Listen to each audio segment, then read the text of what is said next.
News live TV पर और मैं हूं मीनू राठी लेकर आई हूं आपके लिए कुछ खास खबरें। तो चलिए नजर डालते हैं आज की कुछ खास खबरों पर। लिंग जांच में अयोग्य मुक्केबाज का पंच लगने से एथलीट घायल हुआ बवाल, भज्जी कंगना की भी आई प्रतिक्रिया।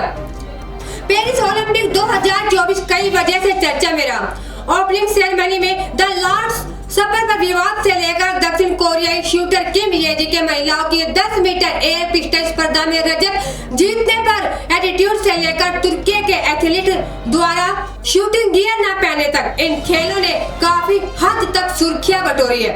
हालांकि अब एक ऐसा मुद्दा सामने आया है जिसने काफी हद तक इन खेलों और इसके आयोजकों के प्रति सवाल खड़े किए। ये घटना है गुरुवार को महिलाओं की मुक्केबाजी स्पर्धा के दौरान की। दरअसल अल्जीरिया की मुक्केबाज ईमान खलीफ गुरुवार को इटली की प्रतिद्वंदी एंजेला कारिनी के मुकाबले के महज 46 सेकंड बाद हटने से पेरिस ओलंपिक का पहले दौर का मुकाबला जीत गई।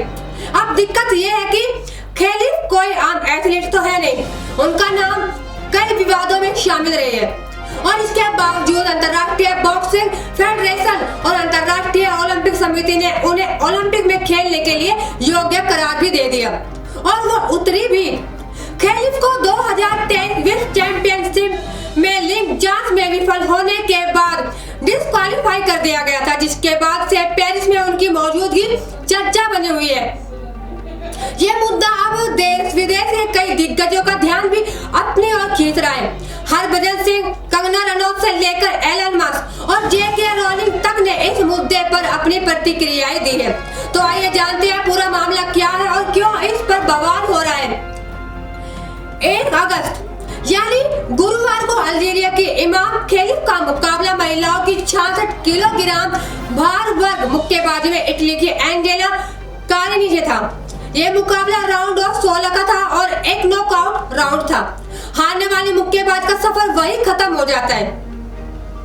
दोनों का ये इन खेलों में पहला मैच था।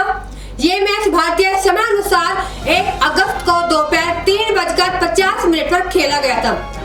पहले राउंड की शुरुआत हुई और कारिनी और खलीफ के बीच थोड़े ही मुक्के चले थे कि कारिनी ने मुकाबला बीच में छोड़ने का फैसला किया, जो कि ओलंपिक मुक्केबाजी में बेहद सामान्य घटना है। हर एथलीट ओलंपिक पदक के सपने देखता है और ऐसे में नाम खींच लेना हैरान करने वाला था। इसके बाद कारिनी जमीन पर घुटने के बल बैठकर रोने लगी। खलीफ के पंच से कारिनी का हेड गियर 2 बार हट गया था, जिसके बाद उन्होंने महज 40 सेकंड में मैच से हटने का फैसला किया। फिर कारिनी ने खलीफ से हाथ मिलाने से भी साफ इनकार कर दिया और जाने से पहले वो रिंग में ही रो पड़ी। मैच रोके जाने के बाद रेफरी ने खलीफ का हाथ हवा में उठा दिया, लेकिन भावुक हो चुकी कारिनी ने अपना हाथ रेफरी से दूर कर दिया और चली गई। अल्जीरियाई एथलीट को नजरअंदाज करते हुए कारिनी फिर अपने घुटनों पर गिर गई और फूट कर रोने लगे। मैच के बाद उन्होंने कहा कि उन्होंने पहले कभी किसी प्रतियोगिता में इतना मजबूत पंच फील नहीं किया था। मैच के बाद बोलते हुए ओलंपिक पदक न जीत पाने से दुखी कारिनी ने कहा कि मुझे लड़ने की आदत है, लेकिन मैंने कभी इस तरह का पंच नहीं लिया। उस मैच को जारी रखना असंभव था। मैं ये कहने वाली कोई नहीं होती हूँ कि खलीफ अवैध है। मैं लड़ने के लिए रिंग में उतरी थी, लेकिन पहले मिनट के बाद मुझे ऐसा फील नहीं हुआ।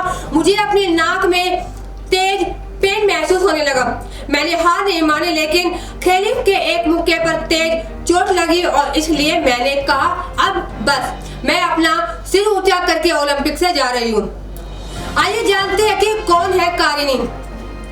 अब हम इनके बारे में जानते हैं और आपको बताते हैं। दरअसल कारिनी फियामे ओरो के साथ एक इटालियन पुलिस अधिकारी भी है और उनका मंत्र है मुक्केबाजी एक ऐसा खेल है जो आपने अपने प्रतिद्वंदी के प्रति सम्मान रखना सिखाता है। ये जीवन में एक हथियार हो सकता है, लेकिन केवल रक्षा के लिए। ये दुरुपयोग नहीं बन सकता है और ना ही होना चाहिए। किसी भी खेल की तरह ये इसके बजाय क्रोध और दर्द को बाहर निकालने का एक वाहन बन सकता है।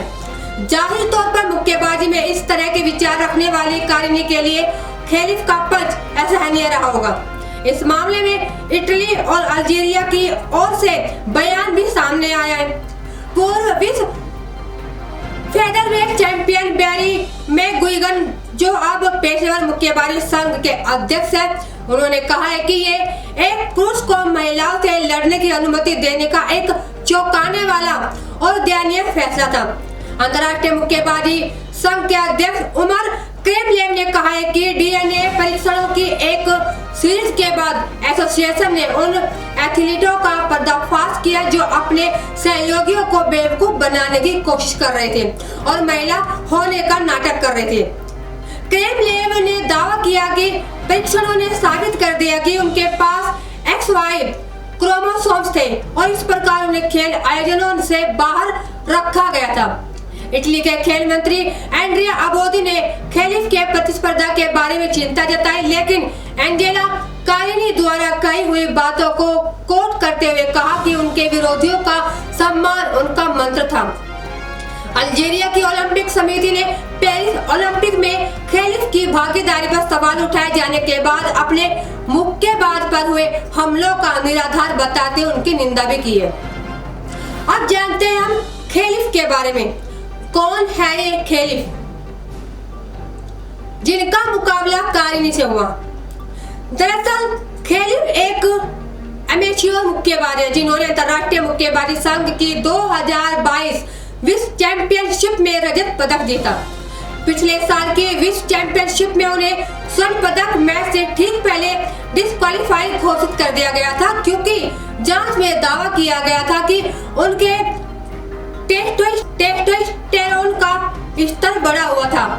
हालांकि उनकी लिंग परीक्षण समस्याओं के बावजूद उन्हें भारी हंगामे के बीच ओलंपिक में एंट्री दे दी गई। पेरिस 2024 में ओलंपिक अधिकारियों ने उन्हें अपनी आधिकारिक खेलों की जीवनी में एक महिला के रूप में स्वीकार किया है। 2020 टोक्यो ओलंपिक में भाग लेने वाली खेलिफ पिछले साल नई दिल्ली में परीक्षणों में विफल रहने के बाद ही विवादों में आई थी और इस मामले को लेकर सोशल मीडिया पर कई प्रतिक्रियाएं सामने आई है। एक्स पर जेके रोलिंग ने लिखा, क्या कोई तस्वीर हमारे नए पुरुष अधिकारी आंदोलन को बेहतर ढंग से प्रस्तुत कर सकती है? एक पुरुष की मुस्कुराहट जो जानता है कि उसे स्त्री द्वेषी खेल प्रतिष्ठान द्वारा संरक्षित किया गया है, वो उस महिला के संकट का आनंद ले रहा है जिसे उसने अभी मुक्का मारा है और जिसके जीवन की महत्वाकांक्षा उसने अभी चकनाचूर कर दी है। मक्स ने रिले गेम्स की एक पोस्ट का समर्थन किया। अमेरिकी तैराक ने लिखा था कि पुरुष महिलाओं के खेल में शामिल नहीं है। ट्विटर एक्सबॉक्स ने खेलिफ कारिनी के मैच की तस्वीर के साथ जवाब दिया, बिल्कुल। हरभजन सिंह ने लिखा है कि मेरे विचार से ये अनुचित है, ओलंपिक को इस घटना मैच की समीक्षा करने की जरूरत है। तो आज के लिए बस इतना ही। आगे भी हम आपके लिए लेकर आते रहेंगे कुछ और खास खबरें। तब तक बने रहिए हमारे channel connect Bharat news live TV पर। नमस्कार।